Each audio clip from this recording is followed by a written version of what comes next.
This panel discussion is going to be helping to bridge the gap here between the wireline and the wireless world, talking about front haul, back haul. And while we do have folks here from the local market, a lot of what we're going to be talking about does apply outside of New York. New York just happens to be, obviously, one of the largest cities in the world. We're right here. So without further ado, I'm going to introduce you to Mike Collado, who is now with Corning. So welcome, and he will introduce his panelists. Thank you. Thank you, Alyssa. Thanks for the kind introduction. And so we're in the home stretch, everybody. So I'm definitely excited about this topic. I'm excited about it for a number of reasons. First of all, when Alyssa approached me and offered the opportunity to moderate this panel, knowing just about everybody on this panel and having personal relationships, really excited to be with this group of very smart and accomplished set of panelists and presenters. Secondly, I recently had the opportunity to join Corning, and when we talk about fiber infrastructure, I mean, that's essentially our vision at Corning is to go fiber rich and fiber to the edge. So very excited. It fits exactly with what I'm doing at Corning, and I think that it's a great topic. It's a timely topic for a variety of reasons, and we'll get into that in just a second. But I got into the in-building wireless industry back in 2004, and it didn't take me very long to have the revelation that you need a lot of wires to make wireless work. And we go to these conferences and we talk often about DAS, we talk about small cells, we talk about Wi-Fi, we talk about towers, but often overlooked is the infrastructure. And so folks that I've hired into the in-building wireless industry often come to me and say the same thing. Gosh, you really need a lot of wires, you really need a lot of infrastructure to make wireless work. And so once again, I think this is a great topic, and as well, the importance of fiber infrastructure, I think can be highlighted in some announcement that we're at Corning very proud about. Very large deal with Verizon this past week, and if you have the chance to go, and there's an interview with the two CEOs of our organizations, Lowell McAdam and Wendell Weeks, there's some really important observations and observations that fiber infrastructure is going to be the cornerstone to enabling 5G. And of course, the vision of 5G is 100 times faster throughput than 4G, what we're working with today. Extremely low latency, and that essentially fiber infrastructure becomes the catalyst that enables new applications for both consumers and the enterprise. It is really the sort of the unsung hero to enabling densification. And so I think we've got a great opportunity to wrestle with that topic. We've got, of our panelists today, we have three essentially fiber providers, dark fiber providers, that include Cleareon, Comvid, and ZenFi. And then we've got some guys that are a little bit out on the edge of the network that own and operate the networks. Of course, I'm speaking about American Tower and Transit Wireless. So what I'd like to do is we're gonna have this. We're not going to go through a bunch of slides, so don't worry about that. We're not going to burn your eyeballs out with slides. What we are going to do is have kind of a fireside chat. We're going to wrestle with a couple of topics. We're going to invite you in periodically to ask questions of the panelists and to agree and disagree with some of the topics.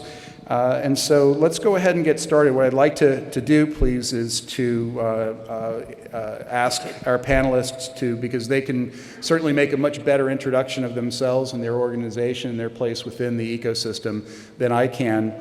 So if I could, let me go ahead and start to my left with my friend Ray LaChance over at ZenFi. Thanks a lot, Mike. So I'm the CEO of a company called ZenFi Networks. We're a 3-year-old company that is focused on the New York Metro mobile market, and we're focused on providing underlying infrastructure. So we consider ourselves a fiber and co-location provider. So we build underlying network infrastructure to support the upcoming wave of densification. So one of the interesting things happening here, as you might guess, is everybody's getting ready for 5G. So when we founded the company, we looked at it as an opportunity to be in the fiber space, get back into the fiber space, and to solve an upcoming problem of the requirement of delivering fiber to just about every intersection, every building in a dense urban environment like New York. So ZenFi, again, is a New York Metro network provider and solely focused on that densification effort. Cliff. Thanks, Mike.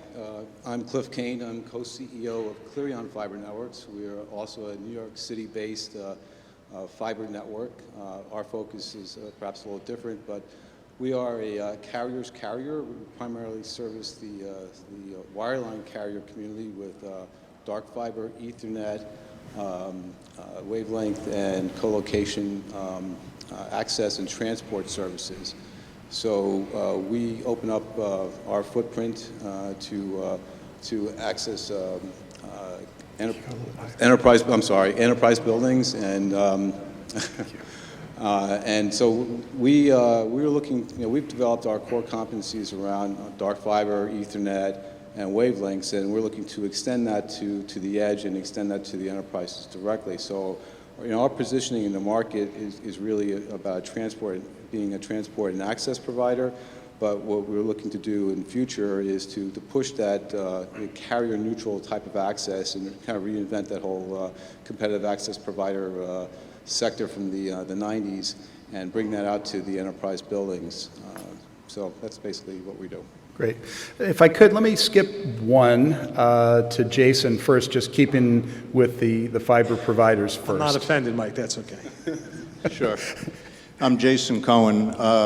I've been in this space for about 30 years now. Along the way, launched and built or operated several of the companies that provide fiber in the New York space, such as Keyspan, Light Tower, OCG, Allied Fiber, and have done quite a few backhaul projects, both on the long-haul side, connecting towers through multiple states, as well as a lot of fiber in a number of metros up and down the East Coast over the last few years. And these days focusing mostly on the long-haul components. Okay, Eric. You sure you want to come to me and not go down? I was going to throw it to Alex just to burn you, but no. Well, first of all, I'd like to apologize to everyone who might have come here to see Syed Malachi speaking, who's our Director of Design and Construction for Transit Wireless. Unfortunately, Syed couldn't be here today, and you get me. Anyway, I'm Eric Mercer. I'm Director of Business Development for Transit Wireless. We're based here in New York City. When we started the company, Transit Wireless, a number of years ago, it was really focused as a neutral host DAS company to build infrastructure in the New York City subway system. Funny thing happened is that the industry kind of morphed a little bit, and in addition to supporting our wireless carrier customers as a neutral host in the DAS in that environment, there's been a Wi-Fi network that we were pretty successful with building in the subway environment, as well as supporting significant transit services, everything from public safety to their services regarding their train arrival systems. So to support our networks, from the very beginning, we went out and acquired our own fiber franchise with the City of New York in order to provide that connectivity, because from our standpoint, we were going to build so much in the New York market that was something that we needed to do and own ourselves. And so we have 5 data center base station hotel locations located throughout the city and have about 150 miles of fiber in the street going through the ECS and Verizon ducts in order to support the transit wireless network. Okay, great. Alex. Good afternoon. Alex Gamota with American Tower, Vice President of Real Estate. First off, I want to thank Alyssa and the other folks with the association for getting the invitation. This is a tremendous panel. I think folks here in the market know these are the who's who as far as fiber providers go and infrastructure in the city. So you may be wondering why American Tower is here, because we're sort of the quiet one when it comes to fiber. I thought it was a great idea to be included just because from an edge perspective, we have to make those decisions about fiber all the time, or connectivity. And I think as we get into the questions, hopefully I can add some insight as to what a company like American Tower might be thinking. I've been in the business, hard to believe now, almost 18 years. Been with American Tower for about 8 years, and certainly have seen a lot of changes, and the need for fiber or connectivity is just tremendous, and there's no end in sight. So look forward to the conversation and any of your questions. Well, great. Thanks, guys. And let's just jump in. And what I'd like to do is start from, again, a high level and talk about some of the overall market direction and trends. And in huddling up before we got up here, we talked about and identified some very significant things. And it's interesting, I think we observed that in a lot of ways metro fiber deployments have a look a little bit like long haul deployments in terms of what's being deployed. We've basically fast forward to 100 gigabit E type of deployments, and so that's one of them. Of course, there's no secret about the data tsunami, densification, and we heard some interesting observations throughout the day today. Things like what the need for fiber indoors, the need for fiber to densify, that we're going to have a very dense network on the outside through small cells. And so I'm wondering, Cliff, if we could start with you, help identify a couple of the overall market direction trends. I mean, 5G might be one of might be the elephant in the room, but what are you observing?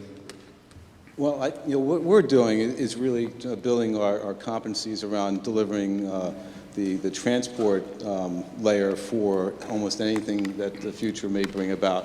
So dark fiber expertise, Ethernet expertise, wavelength expertise, co-location expertise, real estate expertise. These are kind of like in our DNA. We're positioning for the edge to become the most relevant part of the network. I think in many respects it always has been, but it's also the most challenging part of the network because the edge is varying and different from building to building. I think each building can be considered a snowflake from its construction to its population to its use to its ownership. So we're directionally we're focused on moving what we do as core competencies towards the edge. So in for example, like a CRAN topology, we would look to wire up a number of buildings for not only wireless applications like DAS, but also wireline to be able to distribute those services and be the neutral carrier that can deliver those types of services between the actual carrier and the customer, the tenant in the building, and similarly with the wireless guys. That's really where we're heading. So okay.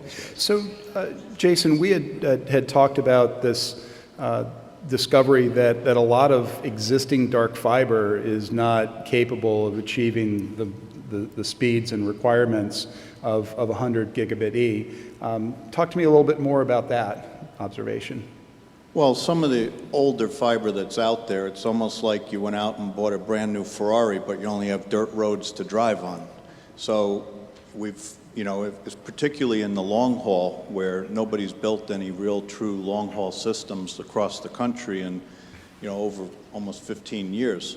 So you get into the situation where people want to, run 100 gig, and in fact, We've got people talking to us right now about needing to run 400 gig out of the gate, and they need new fiber.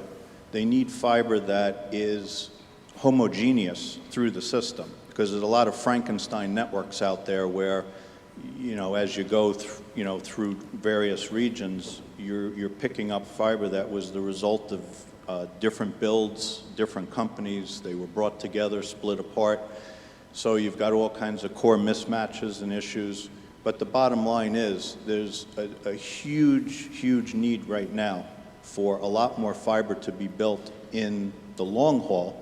There's obviously a lot of builds going on in the metro, but now the problem is, how do you connect all those metros without new fiber? Right. And so, Ray, you're actively building out your network. How does, what's changed in when you look at fiber to the curb?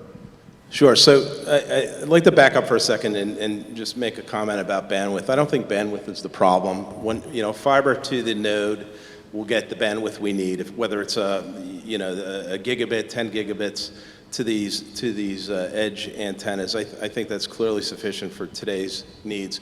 There's a more fundamental problem. I think it's a problem that all the legacy network operators are going to have to solve for, and it's really around architecture. The legacy networks that have been built to serve predominantly in a city like New York, large enterprises and the business community, and then there's also the cable networks. So when you look at those networks from an architectural perspective, take the large enterprise providers, those networks were built with very sparse density, right? They don't have a lot of endpoints in the corporate networks. They might hit hundreds or thousands of buildings in a city like New York. There's 600,000 buildings, right? There's 3,300 intersections in Manhattan.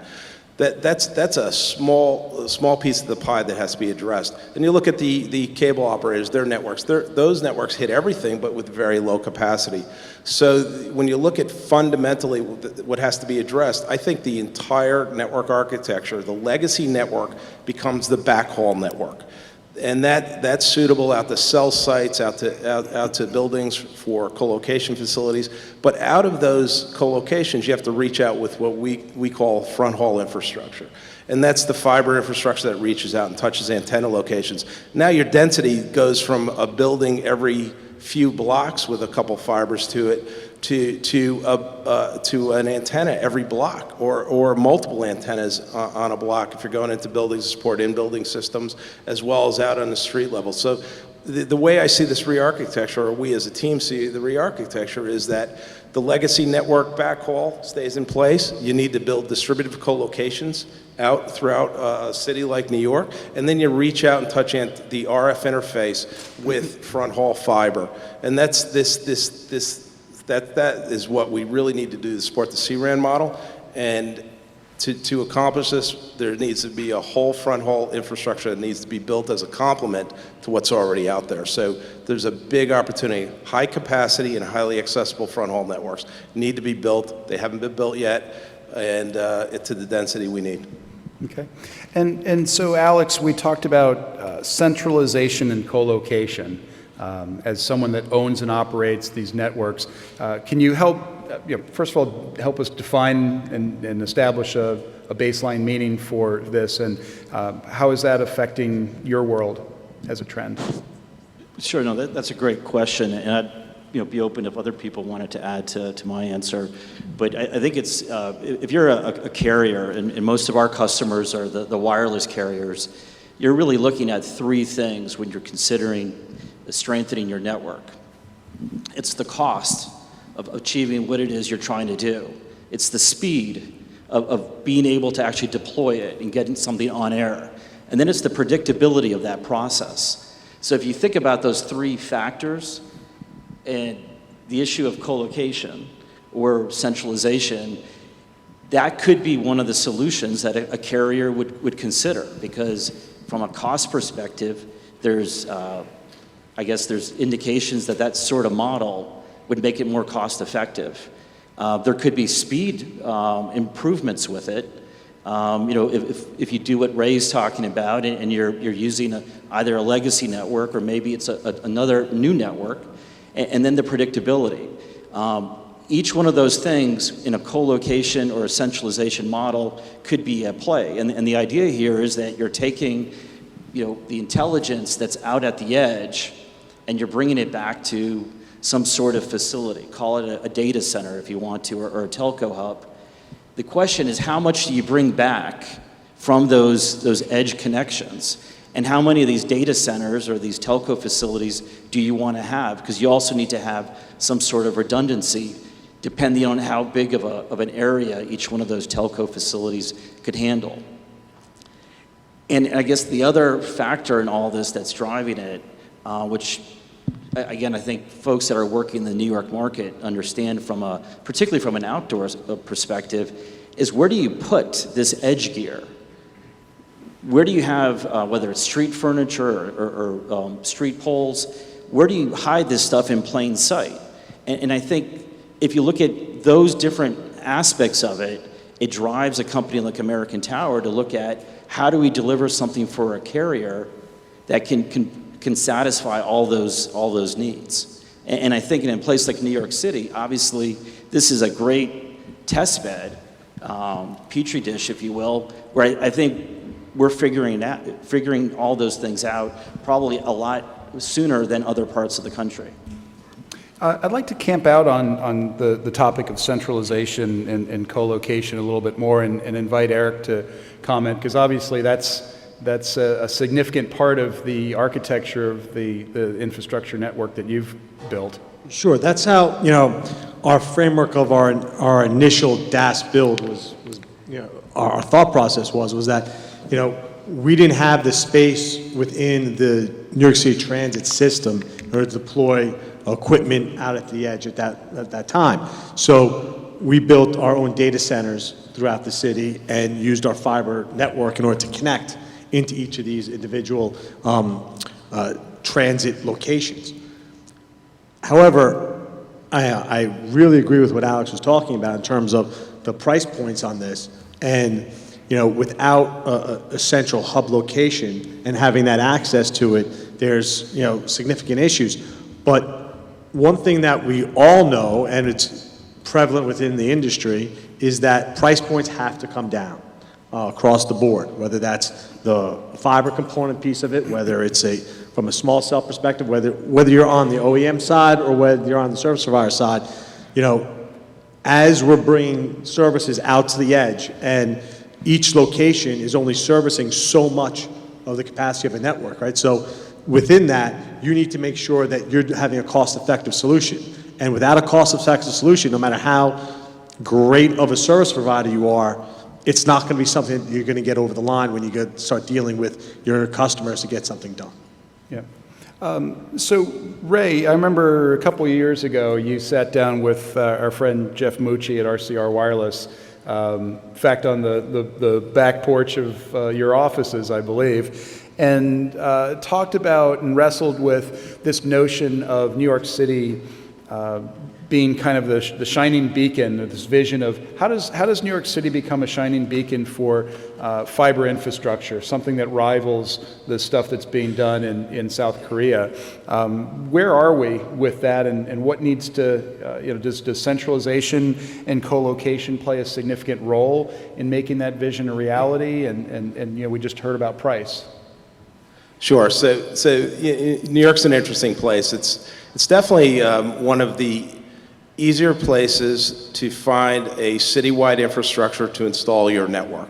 It exists, and it's existed for many years, and there's a pretty well-defined structure from a conduit network perspective that it's congested, but it's there, and it's something many other cities don't have. So that makes New York very unique. The other thing that's pretty unique in New York is that there's been a thoughtful view of network infrastructure by the city.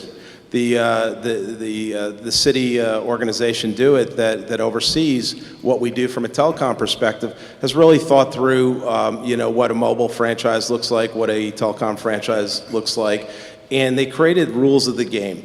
Now, so we have the regulatory environment that's well organized. You know what the rules are, and we have a conduit system that's well organized. You know what the rules are with Verizon as the ILEC.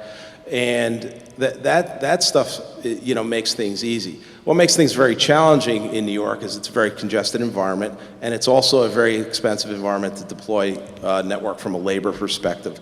So, we've put in many thousands of miles of fiber over the years in different, with our 3 different businesses, and we've seen the cost of labor continually increase, the cost of duct space increase, but we haven't seen the prices increase commensurately. So we're getting this squeeze where cost of infrastructure, when you take franchise fees, you take duct rental fees, you take real estate taxes, you pile that on to just the underlying cost to be in the business. That's what makes New York more challenging. And what we find when providers come in to build their networks or to leverage existing networks, they get sticker shock. And that's one of the things Jeff and I talked about quite a bit. It's a great place to do business, a very expensive place, and if you do well, you can really knock it out of the park here in New York. On the other hand, it's got some unique challenges. Great. And Ray, you know this much better than I do, but one thing that we've experienced is that the physical challenges of the ducts, right? I mean, there's only a limited amount of duct space that you have, and that's being used up. So that's something that as we progress, it's building out that extra ductwork for Verizon, ECS, which they're not the easiest organizations to deal with. That's got to be a huge challenge, right, as far as getting that done. No question. The point I made earlier, though, there is an infrastructure that's well organized. The problem is it's very congested, and we're looking for some sort of relief. And I think the traditional methods of installing fiber optic infrastructure in New York with a single-use duct and a serving one site off of a duct is not viable anymore. You really need to find new techniques, new ways of getting the most out of the duct system that's there, and there's got to be some level of overbuild that happens continuously, from Verizon's perspective, ECS's perspective, and maybe the city will get involved in helping out with this congestion problem, because it's, we're getting down. We build in New York every night. We have crews out every single night building network. We put over 1 million feet or 200 miles of access network in the city of New York in the past 15 months. And it's getting harder and harder for our guys to work. And we have a 3 million foot or 500 mile build plan over the next 2.5 years. So we're looking, that is a challenge. So I'd like to shift gear for a moment and zoom in a little bit on the indoor space. And so we've heard some great presentations and observations today, some of which included, hey, the large public venue space. We talked earlier today about stadia, that a lot of most of the tier 1 stadiums have been addressed with indoor coverage.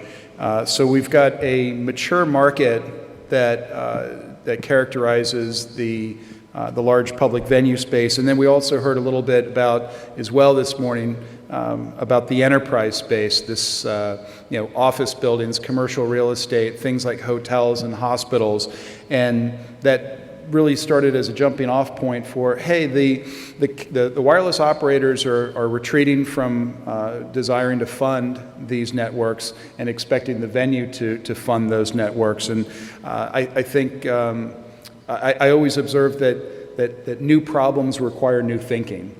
And so from a fiber infrastructure perspective, and we heard as well, Boston Properties said, hey, it's stunning to me that we're still using coax in order to build these single-purpose DAS networks. And I think that kind of sends a warning shot to, if you want to be successful in the enterprise space, once again, new problems require new thinking. So I'm going to throw this out there for whoever wants to jump on it first from my panel. Talk to me a little bit about what you're seeing for indoor densification. What are the challenges? What are the opportunities? What does it mean to your business from a technology perspective as well as from a business use case perspective? Yeah, Mike, I'll take that one. No, you're absolutely right in what the folks were saying earlier today. The market for venue-based or indoor cellular solutions has really changed a lot. American Tower, some of you may know, I mean, we've been in the indoor DAS space now over 12 years, really pioneered the whole idea of neutral host DAS. Now, curiously enough though, it was not, the business model for neutral host DAS really didn't follow our core business model of a tower.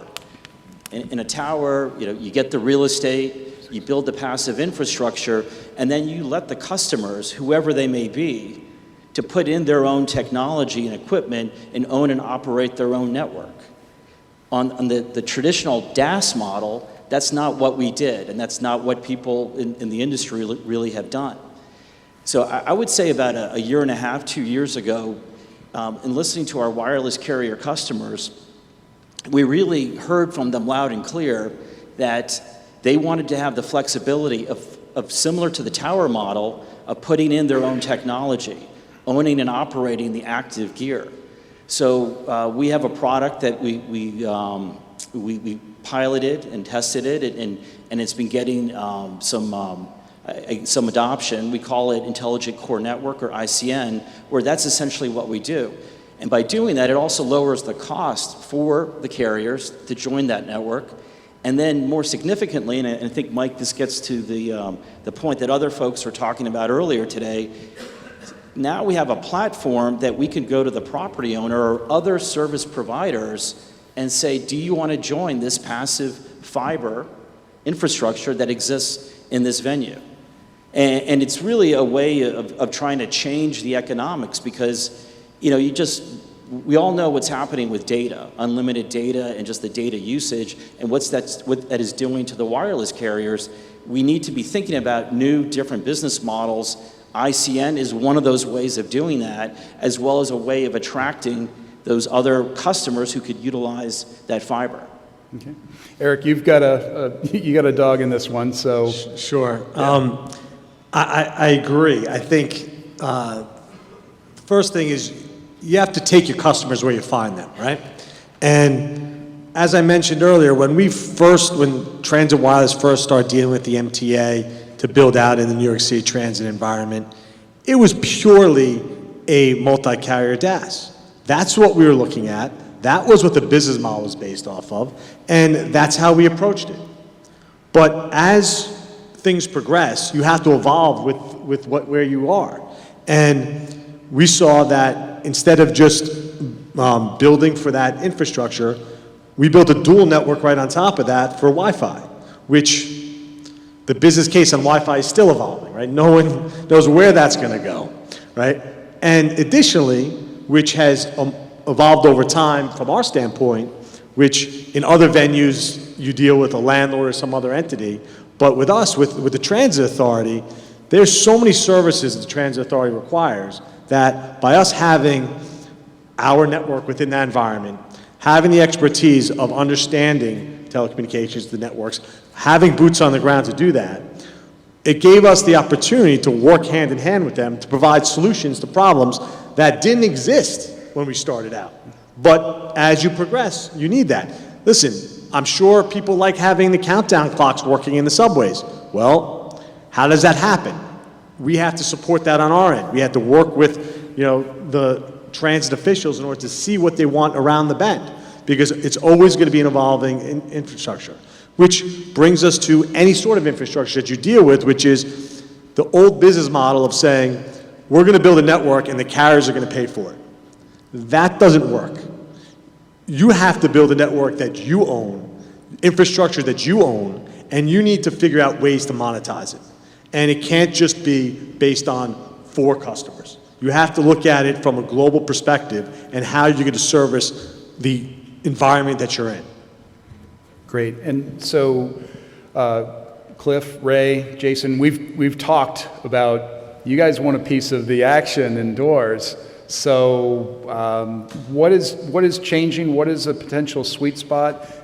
If you can, without giving away business, corporate secrets, talk to us a little bit about how are you going to go after that business segment? What does it look like? What is the opportunity? And how do you differentiate?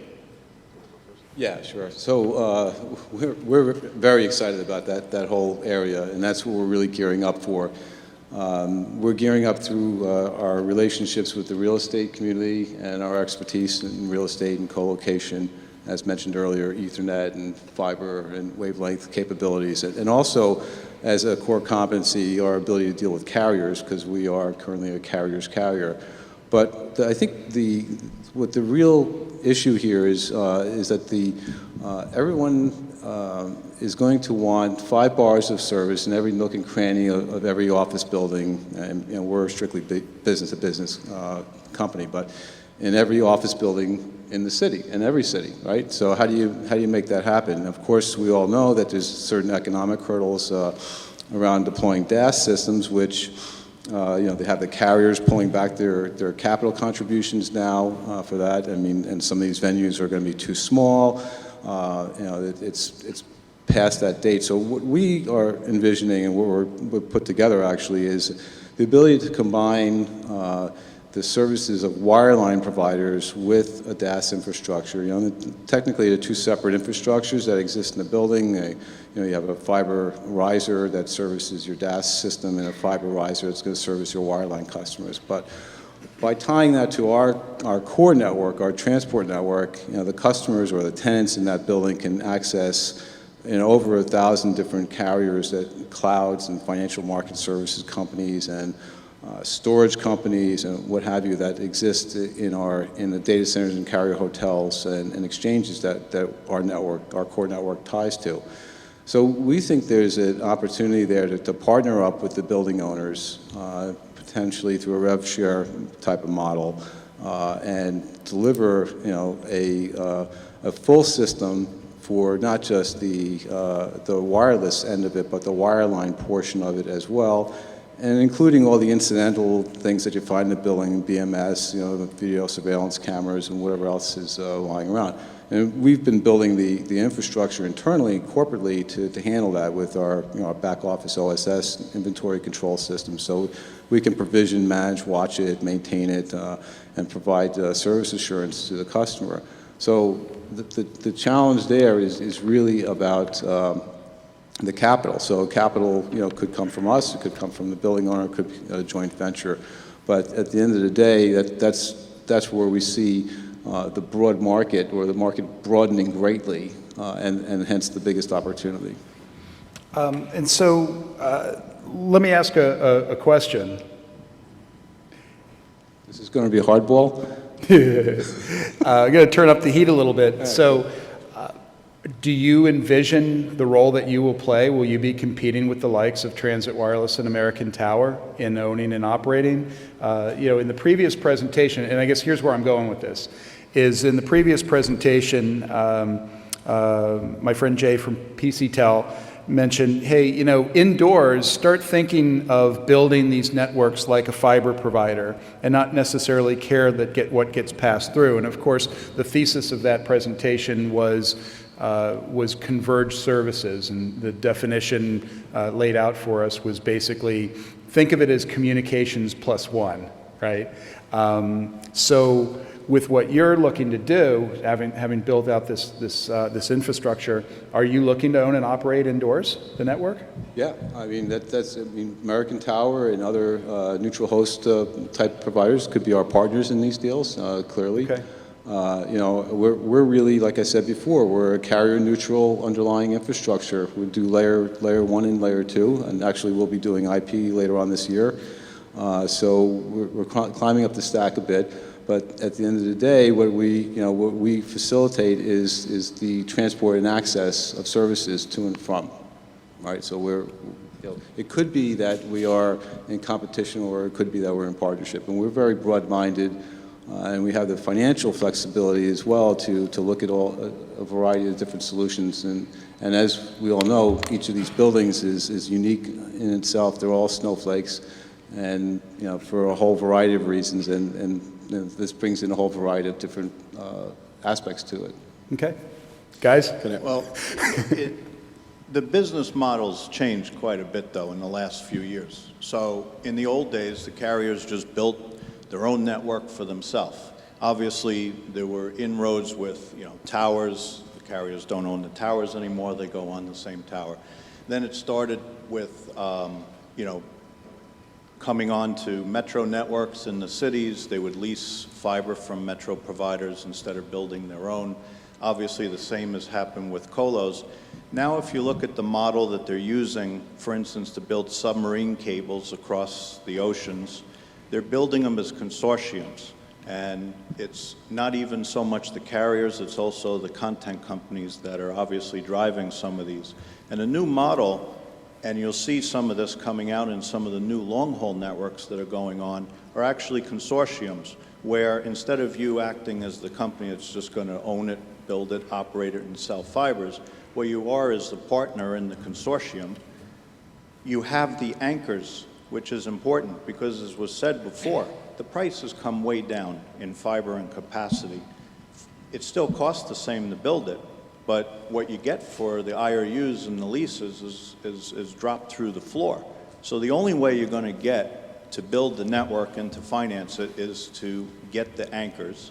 But if you try to go out and sell it to 5, 10 different companies first, it's like herding cats. So you end up in a situation where if you can get those, say, 3 or 4 co-build partners, and together you come into the partnership as the operator, you get your network built. They basically pay for the infrastructure to get built then. They share it amongst 3, 4 companies so that they're happy. But you still have about 75% of the capacity that then you can go and do other business with. Okay. Ray? Yeah, so when I look at ourselves, ZenFi, in the ecosystem, we see ourselves, and I think we take a different view than Cliff does. We see ourselves as an underlying enabler, underlying provider in that ecosystem to provide the connectivity. So as we attack this in-building, and by the way, when I look at the systems supporting in-building versus outdoor, there's a fundamental piece of the infrastructure that's the same, and that's that connectivity. As we morph into this from a distributed base station environment to a more centralized base station environment, which then evolves into a cloud RAN environment, I see that same infrastructure, that space, power, and connectivity infrastructure supporting both in-building and outdoor equally well as the subways, right? It's Eric's model at Transit with this base station hotel, distributed colo, call it what you will, where with baseband processing is located. The fundamental piece that's missing is the front haul out. Now that front haul can go to a light pole, can go to a subway station, or it could go to a building to tie into the American Tower riser network. And we don't see ourselves owning that infrastructure. We see companies like American Tower, Crown, and Extenet owning those infrastructures and us providing connectivity and centralized co-location environments for the baseband processing, and let them do what they do best. They manage those carrier relationships better than anyone. Clearly, American Tower is at the top of the food chain there, and they know how to do that. But we know how to build fiber infrastructure to support just about any application. The application here happens to be a very dense, high-capacity front haul network that hasn't been built yet. So, again, we see ourselves as underlying support in that ecosystem, not attempting to be, any more than that. Yeah. So, yeah, Alex, I wanted to invite you in to comment this because this potentially impacts your business. And I remember years ago when the small cell story started cranking up, and I remember telling my sales teams that, hey, you're going to start to see new faces in deals that you haven't seen before. And so as we look at the evolving models in order to address even large public venues as well as the enterprise space, do you see these guys, the dark fiber providers, as friends, as foes, as partners, or all the above? What was that expression about keeping your friends close?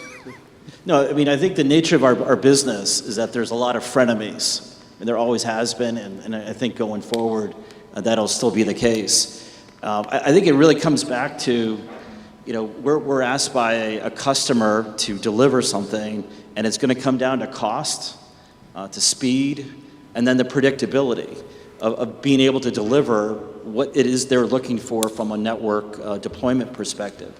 So I think what Cliff and Ray were saying is absolutely spot on, that we would look to try to work with a company like that.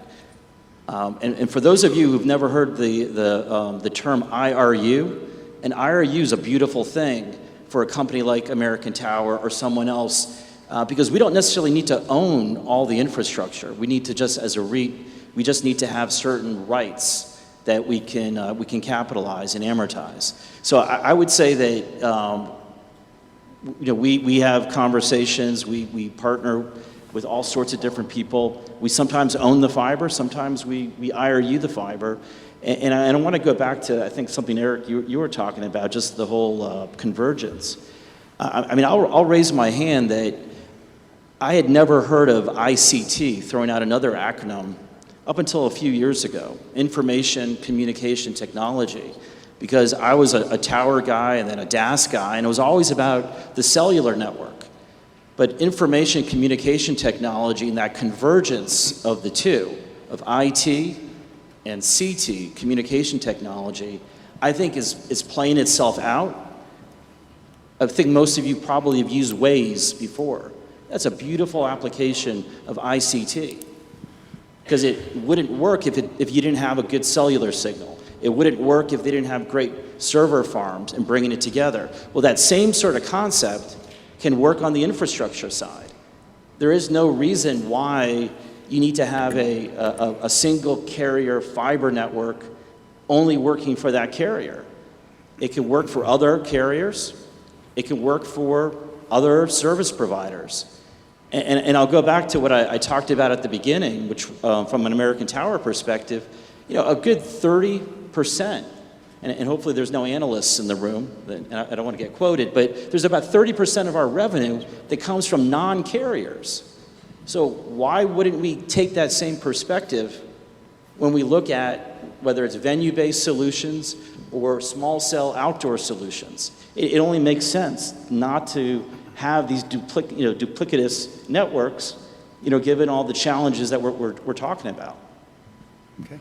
So I'd like to shift gears again.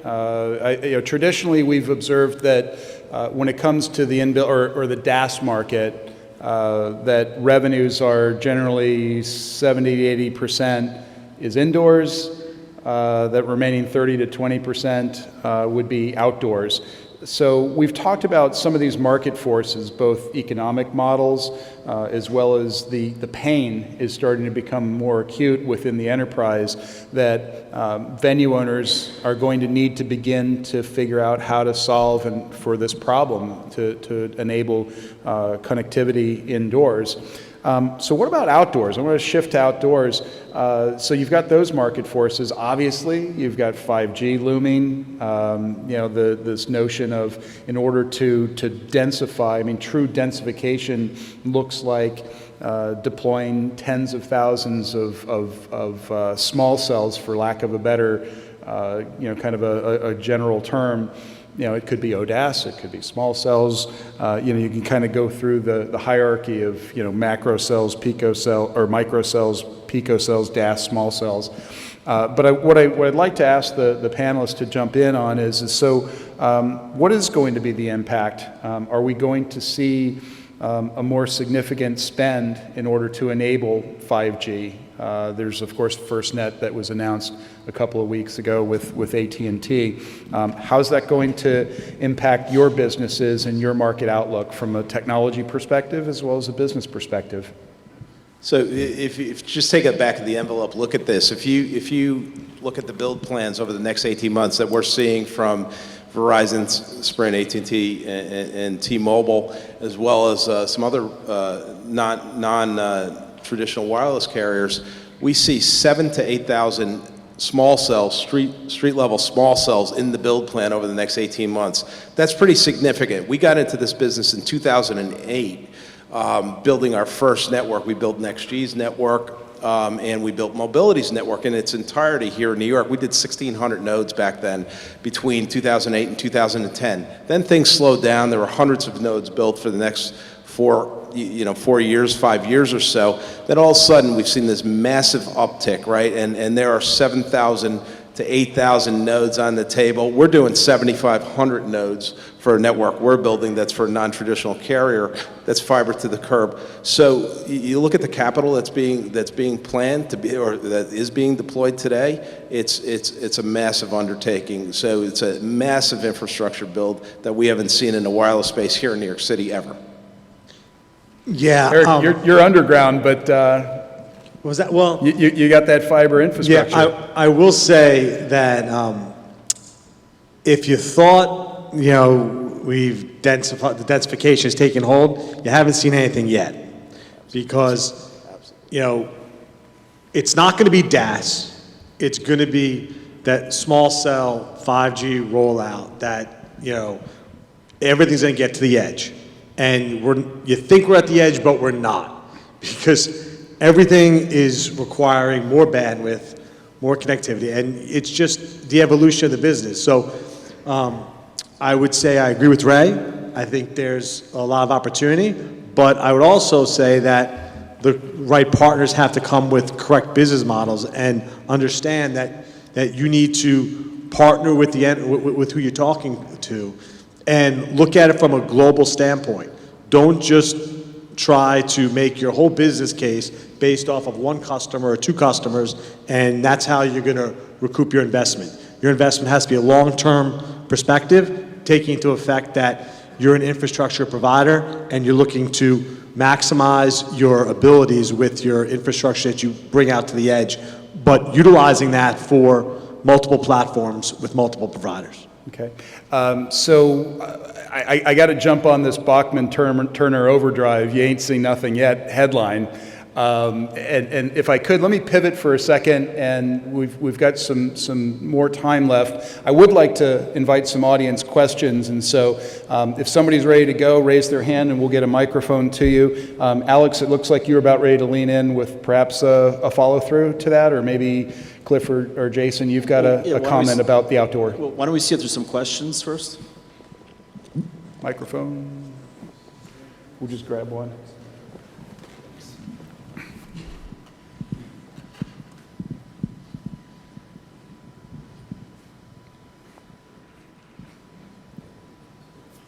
Let's get a panelist to jump in then and continue to wrestle this one down to the ground. Well, I mean, one thing I'll add to the conversation regarding 5G and the densification, and it's something that I don't think we've talked about yet, and that's profitability. We're all here as companies that need to make a profit. We need to make a return. And so I think that one of the biggest challenges as an industry is, we want to serve our customers, and we hear every day from our customers, what is it that they're looking for? And in order to deliver that, we're going to probably need to get the price points that will make us uncomfortable. So we are thinking about different business models. Ultimately, all that needs to be sustainable. It all needs to allow us, and I think our customers would agree, it would need to allow the ecosystem to be sustainable. And so I think, another thing we haven't talked about is for connectivity are fixed wireless types of solutions or other sort of wireless connectivity solutions. So I imagine that in all of what is happening in New York City, and I think in New York City probably first and foremost, you're probably going to see, in addition to all the great fiber and the capacity that's going into play, is that you're going to start seeing other business models that are looking at wireless types of front haul solutions. Because it's all about trying to drive the price points to a place that the carriers can afford it, and folks like us and others can do this profitably and do it in a sustainable way. And so I'd be curious to hear, I know you guys are fiber folks, but where is that play for a fixed wireless type connectivity? And sorry, Mike, for taking your job here for asking questions, but. Well, it's fixed wireless to a point. you still somewhere have to get back to fiber, and then it's that fiber that's going to get back to the switches, and then back to the data centers and everywhere else that all the content's coming from. So, you know, you go to 5G, it's just that much more demand on the backhaul, that much more demand aggregated into the long haul, and somebody's got to pay for that too. Okay. Well, let me also put something else on the table and change a little direction here for a second. Mike, you sent an email out that when we were talking about what we're going to talk about, and you ended it with, what do you see going forward in New York City over the next 3 to 5 years? What are we going to be talking about? And that was in my mind earlier as I was talking to some people here, and where I see it going, and back to where Alex was talking about New York City and what's going to happen, is the mobile telecom franchise and the cable telecom franchise here in New York, everything's coming to a head in 2020, okay?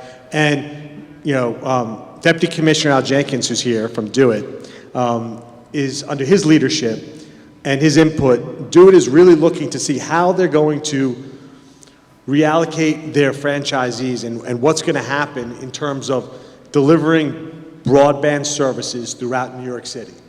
And I think that it's going to be very interesting over the next few years of how that progresses.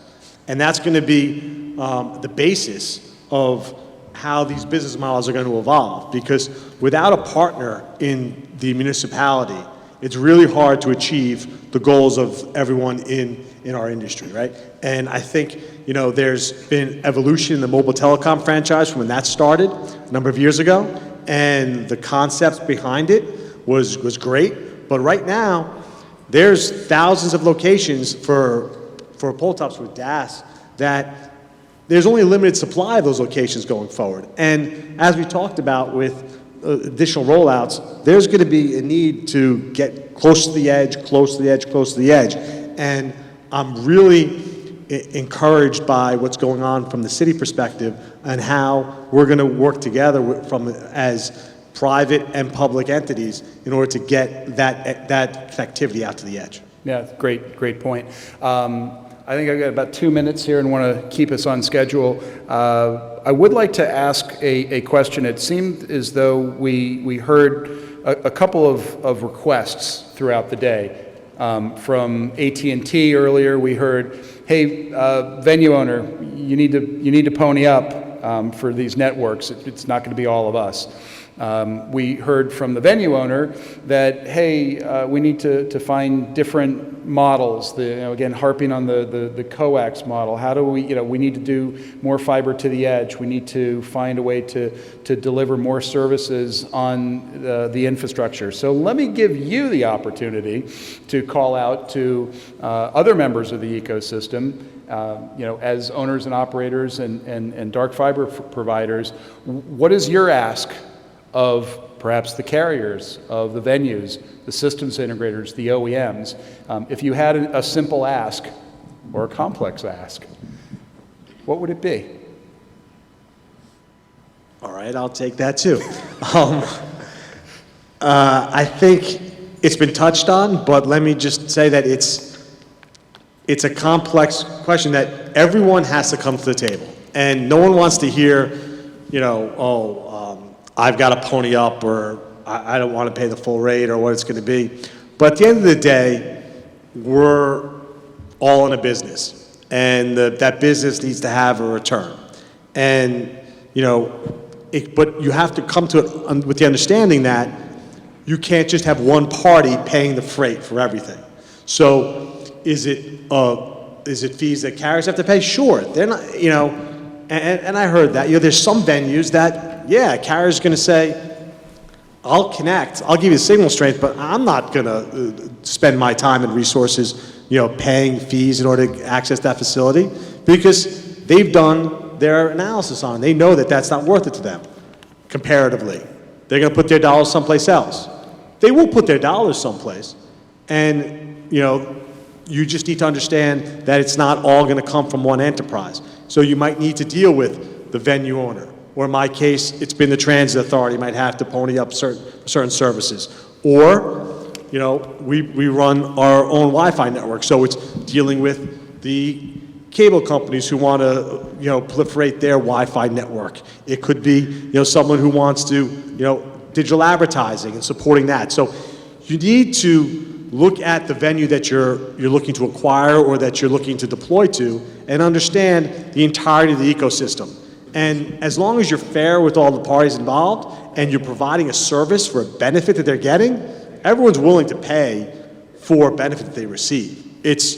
You just can't assume that you're going to be funded by someone with an unlimited checkbook. That doesn't happen. Great, thank you. I think, Eric, you're going to have to, you've had the last word. I know we had a question. I apologize. Hopefully during the break at the conclusion of the next presentation, we could have that question and dialogue over cocktails. So if I could ask for a round of applause for our panelists. Thank you very much.